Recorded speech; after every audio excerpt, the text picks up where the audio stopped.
Yo, what's going on, YouTube? And welcome to the Goal Line Hockey Podcast, episode number 16. It's your boy, Kevin Forte.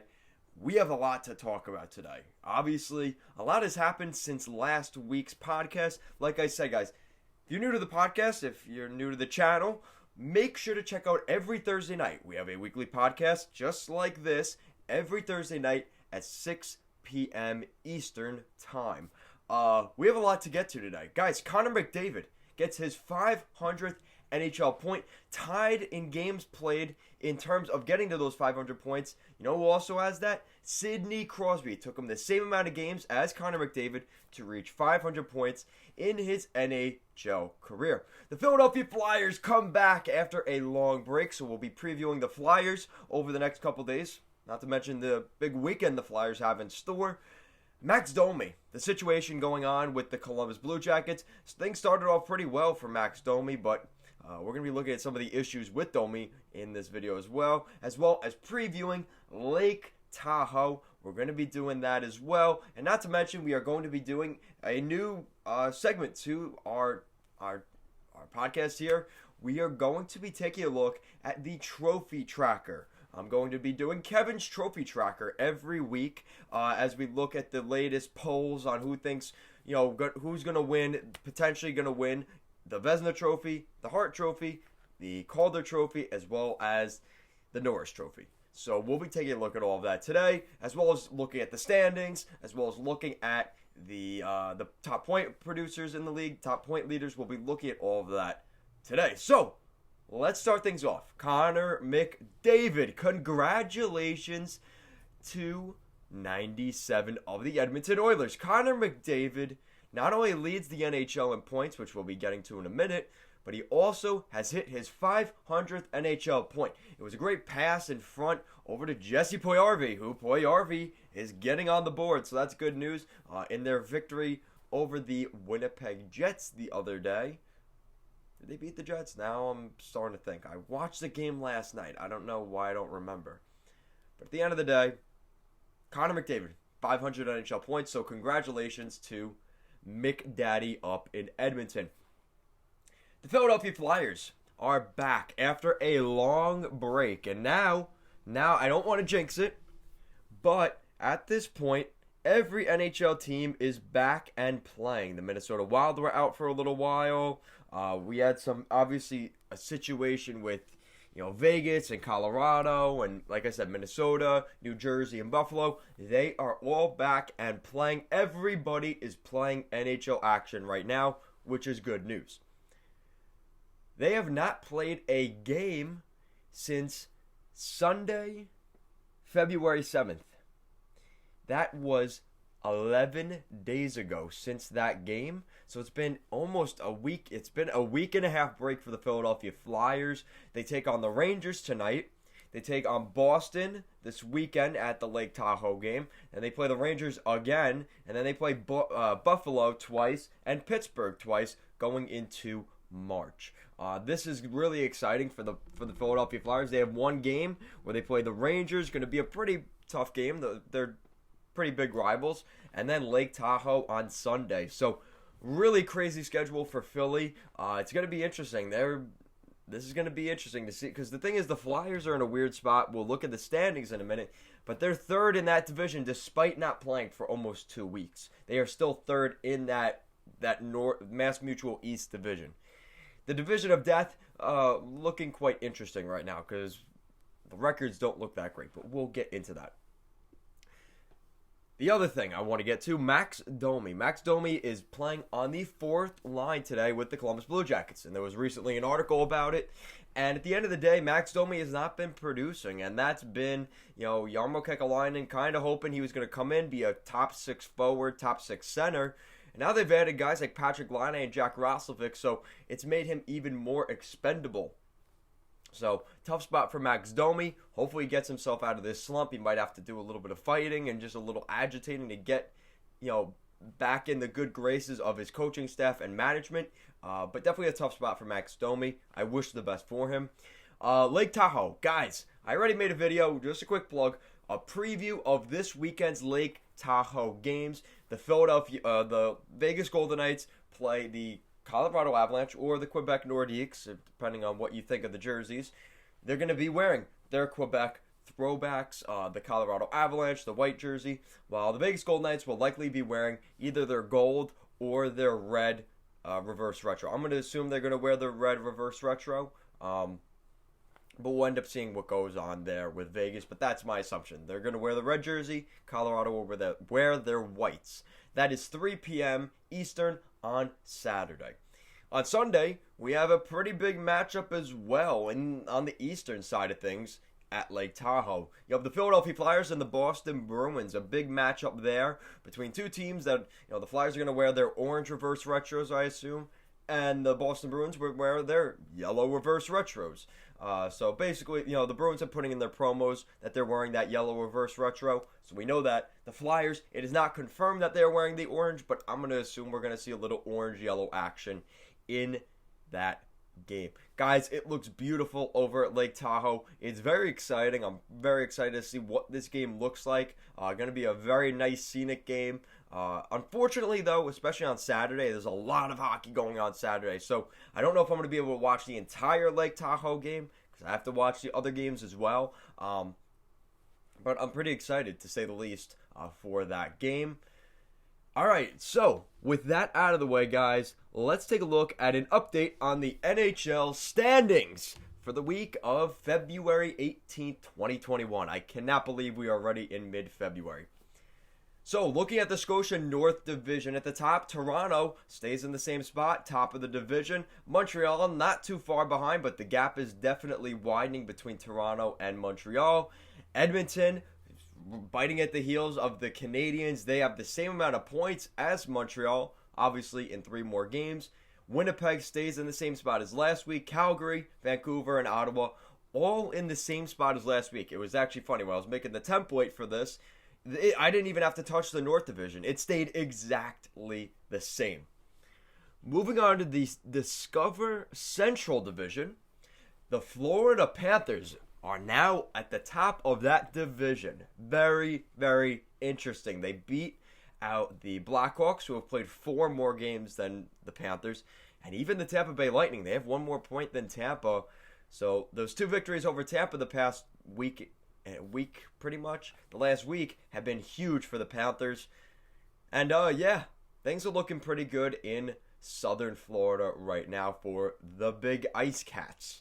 Like I said, you got the Panthers, the Blackhawks, then Tampa, Carolina, and then you have the same teams pretty much on the outside looking in. You got Columbus, Dallas, Nashville, and Detroit. I think at this point you could almost guarantee, with 15 games played for Nashville and 18 games played for Detroit, they are too far back already. And you look at their plus-minus goal differential, a minus 16 overall for Nashville, a minus 21 for Detroit. So there was a little bit of hope at the beginning of the season for Detroit.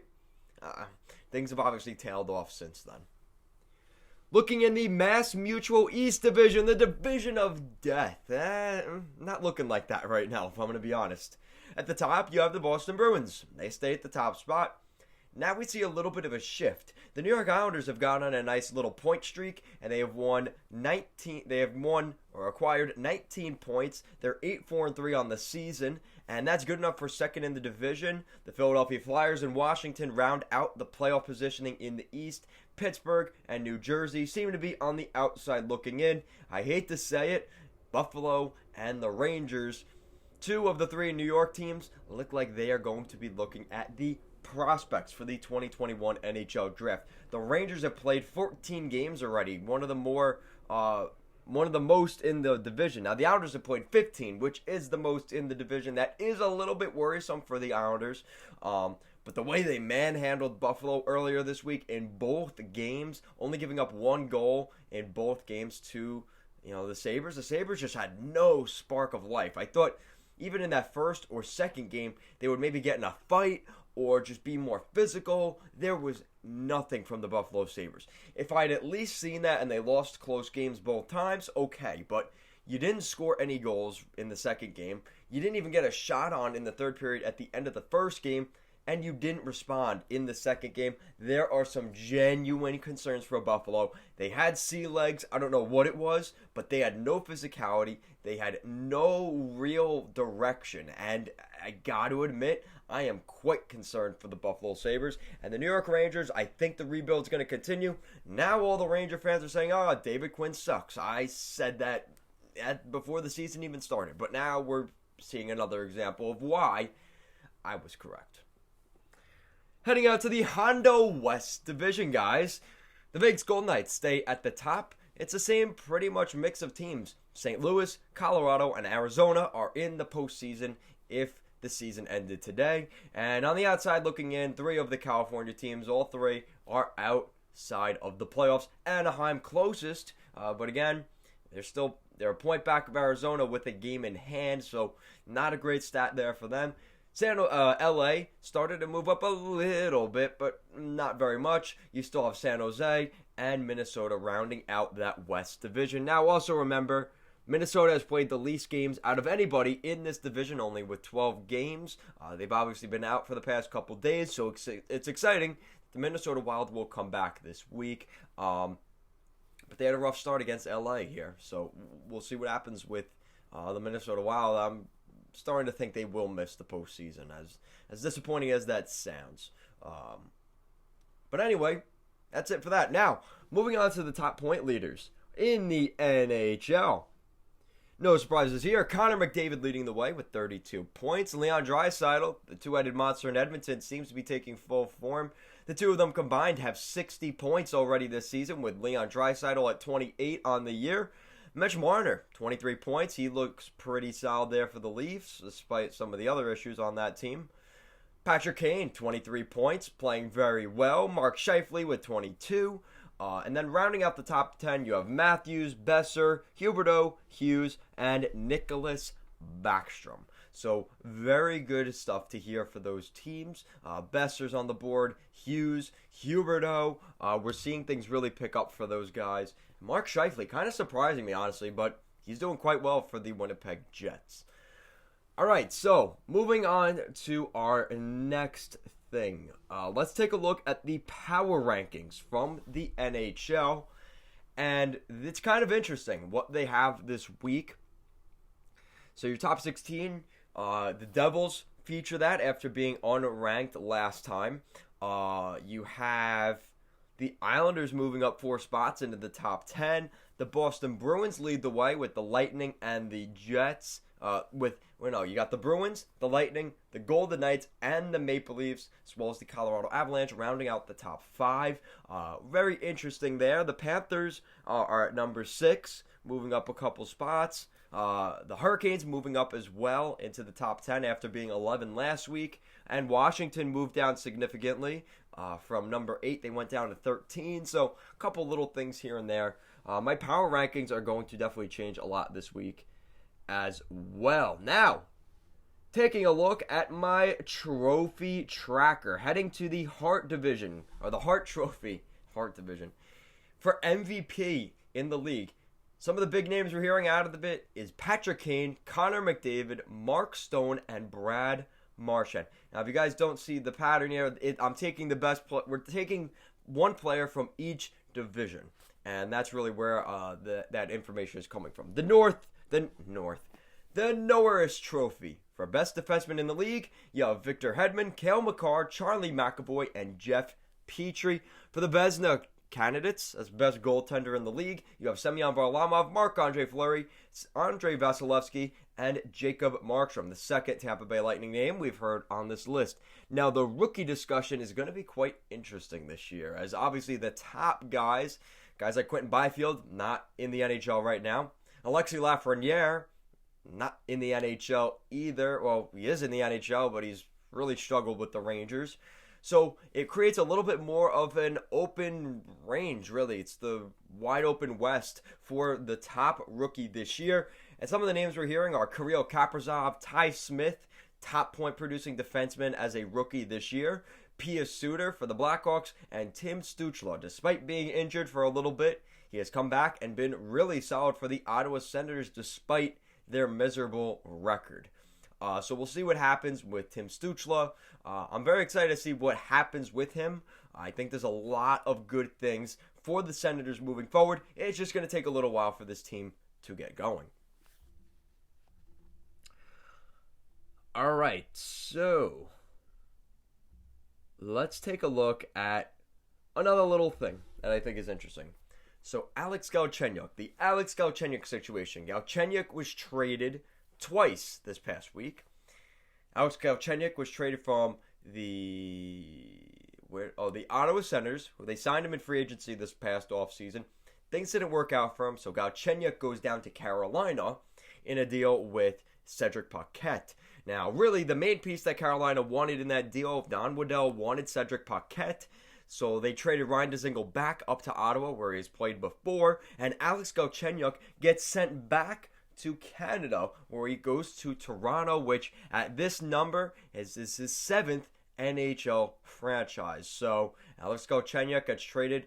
Igor Korshkov could be a nice pickup actually here for the Carolina Hurricanes. I've been hearing people feel pretty nice about how he's played overseas in Russia. So if Korshkov possibly comes back into the fold for Carolina next year, that could be another nice add in the bottom six, as well as David Warsofsky, who I think is more of just a contract release for the Leafs to create a little bit more flexibility. Galchenyuk has had a tough career. Is he? The problem I have, and I saw Sportsnet and TSN talking about it, where does Galchenyuk fit on this Leafs team? He's not going to play in the top six. He's not better than guys like Marner, Nylander, Tavares, Austin Matthews. Is he potentially a replacement to like Ilya Mikheyev or Alex Kerfoot? I'm not really sure what that's about. I think it's more of a security thing, just so they have that extra body. I think that's really what Galchenyuk is in this deal. And Igor Korshkov, again, a guy that didn't even want to play in Toronto, and David Warsofsky, who I believe was playing in the American Hockey League. So, two guys that you really could take or leave for a guy that you could take or leave, that maybe you feel is the better player in the package. All right, that's how it works, right? So that's interesting as well. So we'll see. We'll see if Galchenyuk gets his career back on track. I am not the most optimistic. I think he could go back to the KHL at some point. I just don't think it's working out for him here in the NHL. Now, guys, your favorite part of the podcast. We're 17 minutes in, and it's time for answering your guys' questions.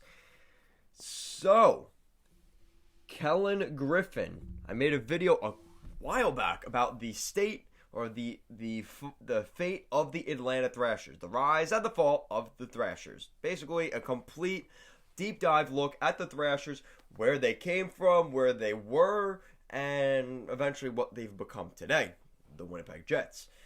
Kellen Griffin, no. NHL won't do that to a team that got good history. Show me the Arizona Coyotes' stupid NHL Board of Governors and say, got them the Coyotes. I'm not really sure what you mean. You got to speak English, but I do appreciate the comment, Kellen. Hyper Lance, I saw a lot of comments from you this week, so I appreciate the feedback. Hyper Lance, watching the Leafs build their team is like a toddler playing on GM mode for the first time. I don't completely disagree with that. The way the Leafs have been handling things, you could make that argument. Also from Hyper Lance, what do you think of the Canucks starting Beagle on the 4-on-3? Now, he's probably talking about a specific game, but what I like about Jay Beagle is he's a good defensive-minded player. So, we're talking about a player that can play both ends of the rink. He gets paid a lot of money. That's really the worst thing about Jay Beagle is he's getting paid a lot, so it hurts his value more than it really should. As a player, overall, he's not a bad player, but again, that overpayment is really what hurts a guy like Jay Beagle right now.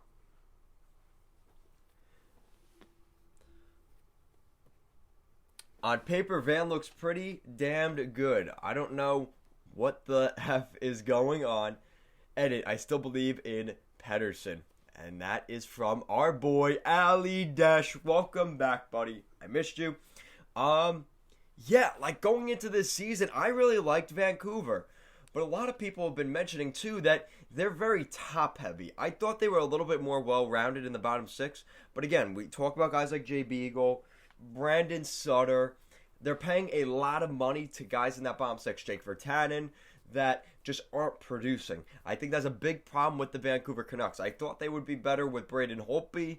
That obviously hasn't worked out. Thatcher Demko has been struggling. Unfortunately, at the end of the day, I think it's going to cost Travis Green and potentially Jim Benning, both of them, their jobs this offseason. We'll see what happens. And also from Ali Desh, hashtag Yo.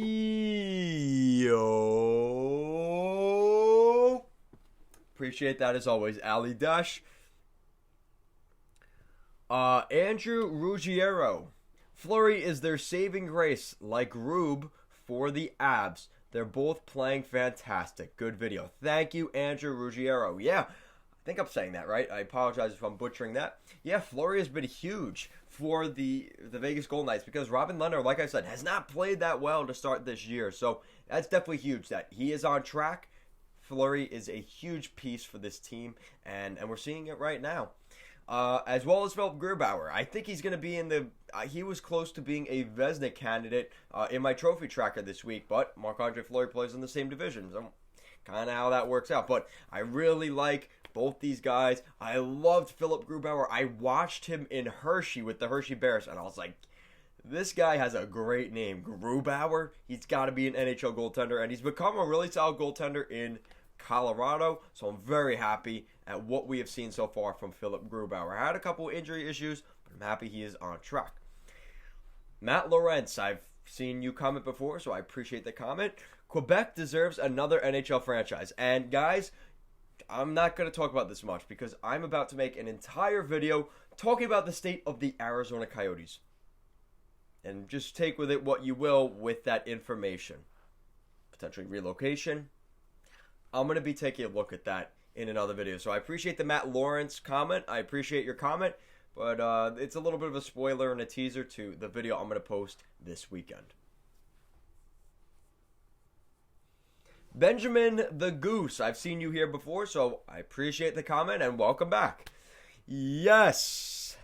I can't wait for Blackwood to get back in net. Maybe now I will start winning in fantasy with a Vezina caliber goalie. That's quite interesting, but listen, he's a pretty solid goalie overall. He's had a good start to the year, honestly, and it was a big reason the Devils are where they've been. So, I'm very excited. We'll see what happens. Hopefully they don't do better than the Islanders. That's really my big concern, but I do like seeing Mackenzie Blackwood finally get an opportunity and playing well for the Devils.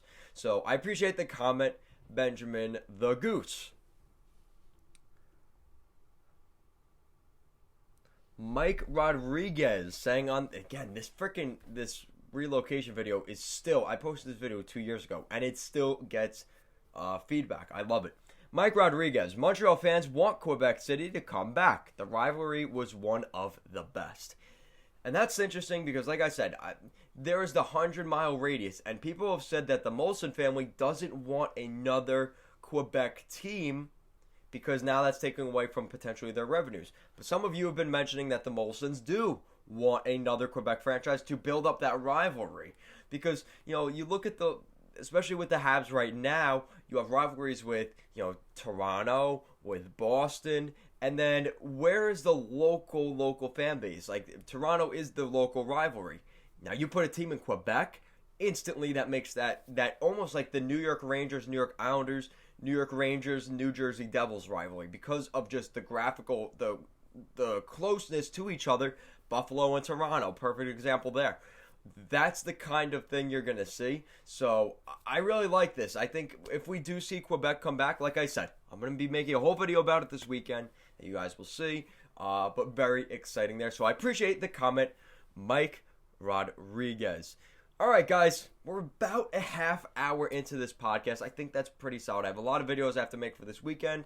And guys, that is it for this week's podcast, episode number 16. Guys, let me know your thoughts in the comment section down below. Some of the things we talked about this week. Let me know your opinions down below. If you guys want to see the latest podcast every Thursday night at 6 p.m. Eastern, we are going to be doing another podcast every week in the off season, during the regular season, any time of the year, we are going to be doing these podcasts. And guys, make sure to stay tuned every Friday night for a power rankings video. Every Friday night at 6 p.m. Eastern. And if you guys want to have your questions heard on next week's podcast, make sure to leave some comments in the comment section down below. Guys, thank you so much for watching, and I'll see you again next Thursday.